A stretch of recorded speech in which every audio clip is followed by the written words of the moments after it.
자, 저희가 이제 시저 샐러드, 오늘 시저 샐러드 드레싱 한번 만들어 볼 거예요. 시저 샐러드 드레싱에는 뭐가 들어가냐면 우리 처음에 올리브 오일, 그리고 마늘, 계란 노른자 2개, 레몬 주스, 그리고 디종 머스터드, 그리고 올리브 오일, 그리고 식물성 오일, 베지터블 오일. 그래서 올리브 오일은 좀 맛을 넣기 위해서 올리브 오일 한 2테이블스푼 정도 넣고요. 나머지 이 샐러드 드레싱의 그 전체 볼륨, 그 양을 만드는 거에는 일반적인 그 우리 식물성 기름, 그레이프시드 오일을 오늘 쓸 거고요. 그리고 파마산 치즈, 후추, 소금 이렇게 넣을 겁니다. 그래서 이 마늘은 민스 하라고 하는데 제가 그 민치기가 없어서 오늘은 그냥 이렇게 아주 잘게 제가 썰어 보려고 해요. 제가 이렇게 되면 좀 집이 괜찮아지겠죠? 또 자, 그리고 여기에 아까 말씀드린 것처럼 올리브 오일 2테이블스푼, 그리고 여기에 소금 후추 좀 넣어주시고요.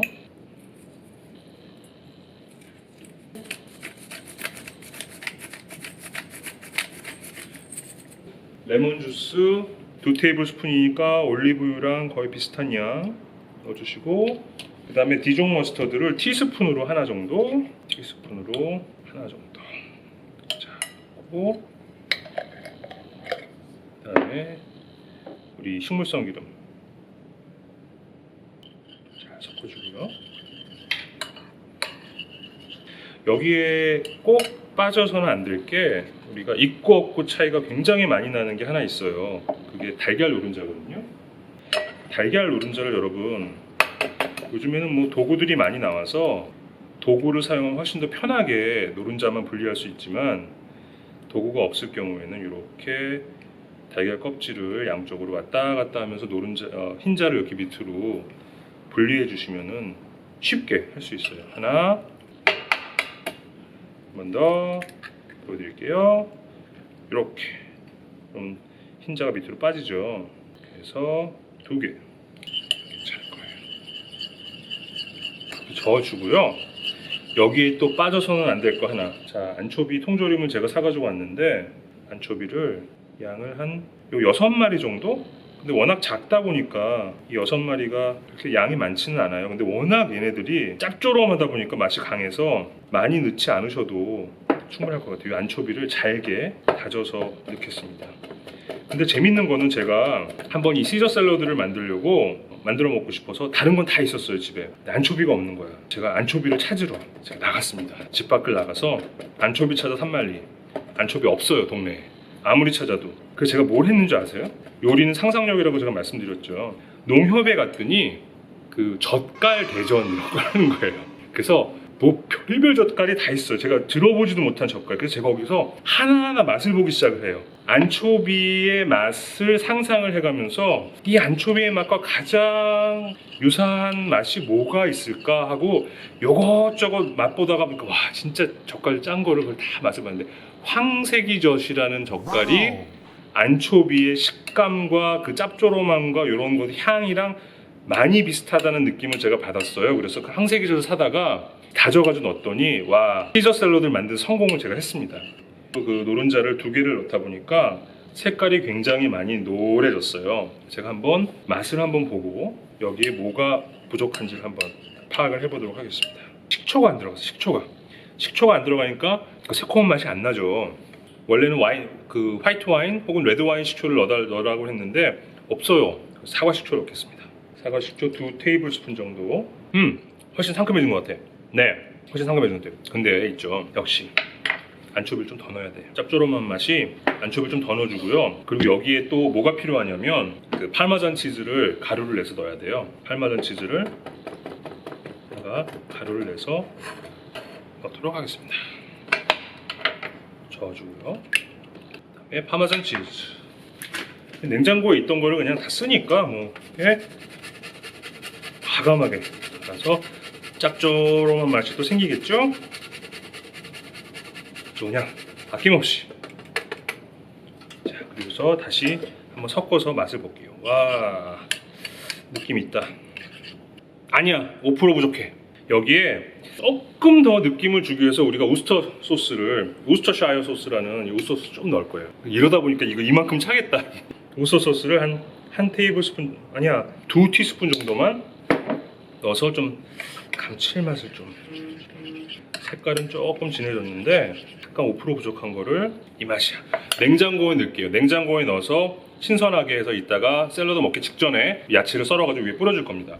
자, 이제 물이 끓으니까요. 파스타 넣겠습니다. 저희가 4명 먹을 국수를 해야 되는데 이 바릴라, 제가 좋아하는 이 바릴라를 보니까 500g인데 100g이 1인분이라고 나오거든요. 그래서 다 넣을게요. 그냥 남으면 또 남는 대로 뭐. 그게 제 컨셉이니까. 모자라는 것보단 언제나 남는 게 진리다. 500g을 다 넣도록 하겠습니다. 그리고 이 파스타는 소금을 꼭 넣어야 되는 거 아시죠? 끓는 물에 소금을 넉넉히 넣어주고 면을 넣어야 이 면에 이 간이 배서 나중에 국수를 삶았을 때 맛이 있어요. 얘가 이 파스타 이 용기가 제가 아직까지도 완벽한 파스타 용기를 못 찾고 있어요. 보면 꼭 떨어져. 얘가 이 구멍 사이에 꼭 껴요. 그래서 그렇지 않은 좀 좋은 용기를 누가 좀 추천을 좀 해줄 수 없을까요, 저한테? 셰프들은 어떤 걸 쓰시는지 모르겠어요. 근데 그래서 이렇게 돌려놓잖아요. 그럼 얘가 익으면서 밑으로 내려갑니다. 키가 작아져요. 파스타들이. 처음엔 얘가 이렇게 길쭉하게 키가 컸는데 익으면서 여기 이렇게 휘면서 밑으로 내려가기 시작합니다. 내려가는 것까지만 보고 그리고 샐러드를 만들도록 하겠습니다. 얘가 끝까지 쫙 내려가는 것까지 확인하고 얘를 조금 밑으로 내려서 나중에 밑에만 있고 위에는 안 익는 그런 불상사가 생기지 않도록. 자, 이제 키가 다 작아졌어요. 거의 다 들어갔습니다.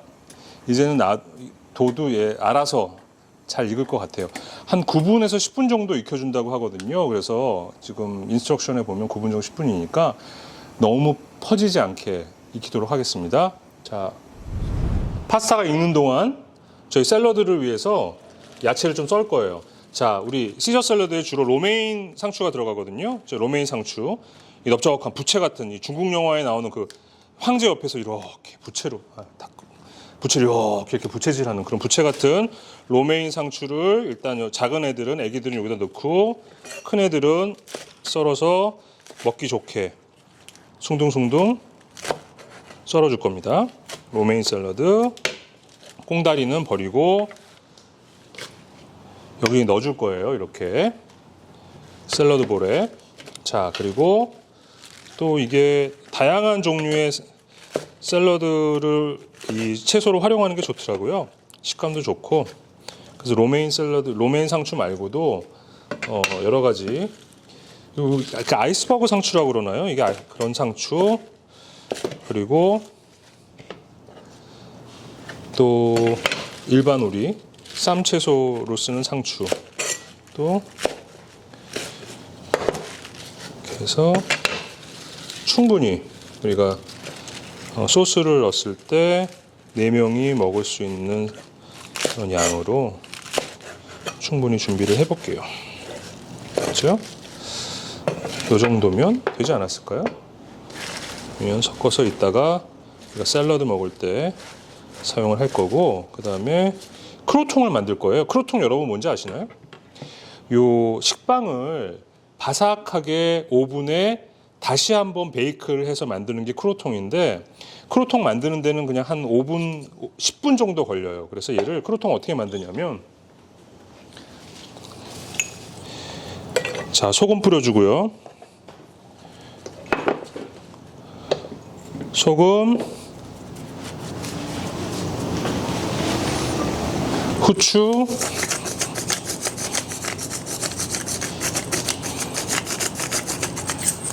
올리브오일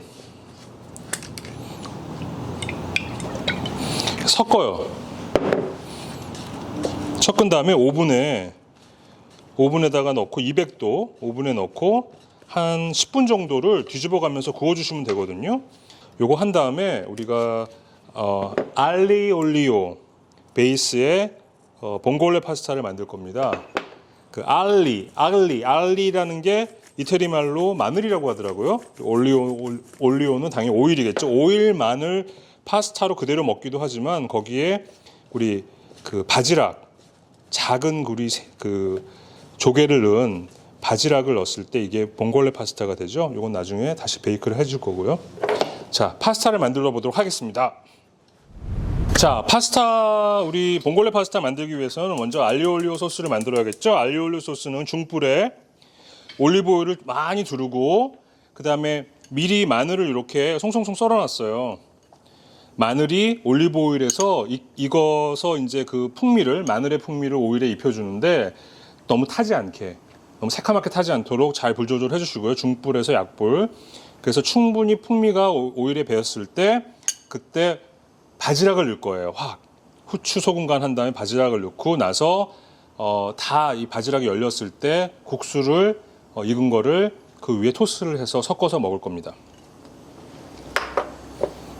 자, 팬이 달궈지면 올리브 오일을 충분히 우리 알리가 마늘, 올리오가 오일. 사실 이 봉골레 파스타나 알리올리오는 간을 해주는 그런 거가 소금밖에 없기 때문에 사실은 소금을 좀 넉넉하게 뿌려주셔야 돼요. 그리고 간을 잘 맞추셔야 돼요. 너무 밍숭밍숭한 맛이 나면 또 재미없잖아요. 그래서 간 맞추는 게 굉장히 중요하다. 옆에서는 국수가 잘 익고 있고요. 국수도 너무 퍼지지 않게. 자, 마늘 거침없이 오늘은 맛을 위해서 맛있는 파스타를 만들기 위해서 마늘을 좀 확실하게 많이 써줄 거고요.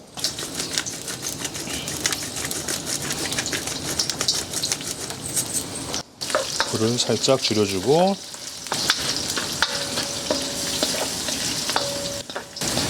자, 마늘이 어느 정도 익어서 오일에 이 마늘 향이 뱄을 때 우리 미리 헤카메 놓은 물에다가 소금 넣어서 헤카메 놓은 바지락을 여기 토스할 거예요. 불을 조금 높인 다음에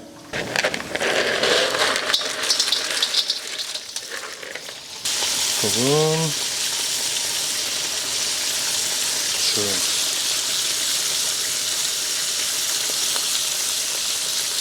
익는 소리가 너무 좋다. 우리 음식할 때 굉장히 이 음식하는 사람들 즐겁게 하는 이것 중에 하나가 이 소리. 지글지글 하는 소리가 너무 좋은 것 같아요.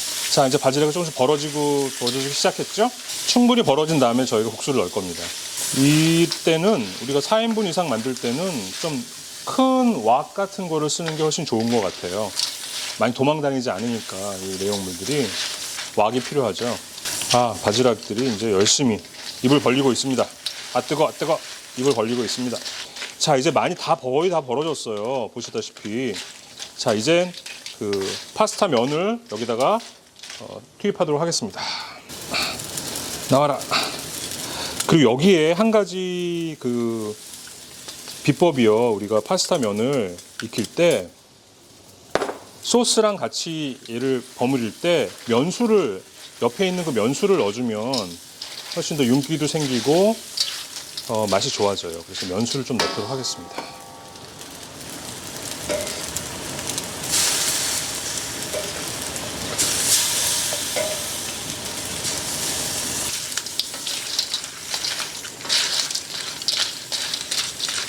그리고 마지막에 이 위에다가 파마산 치즈를 갈아서 넣으면 완성이 되겠습니다.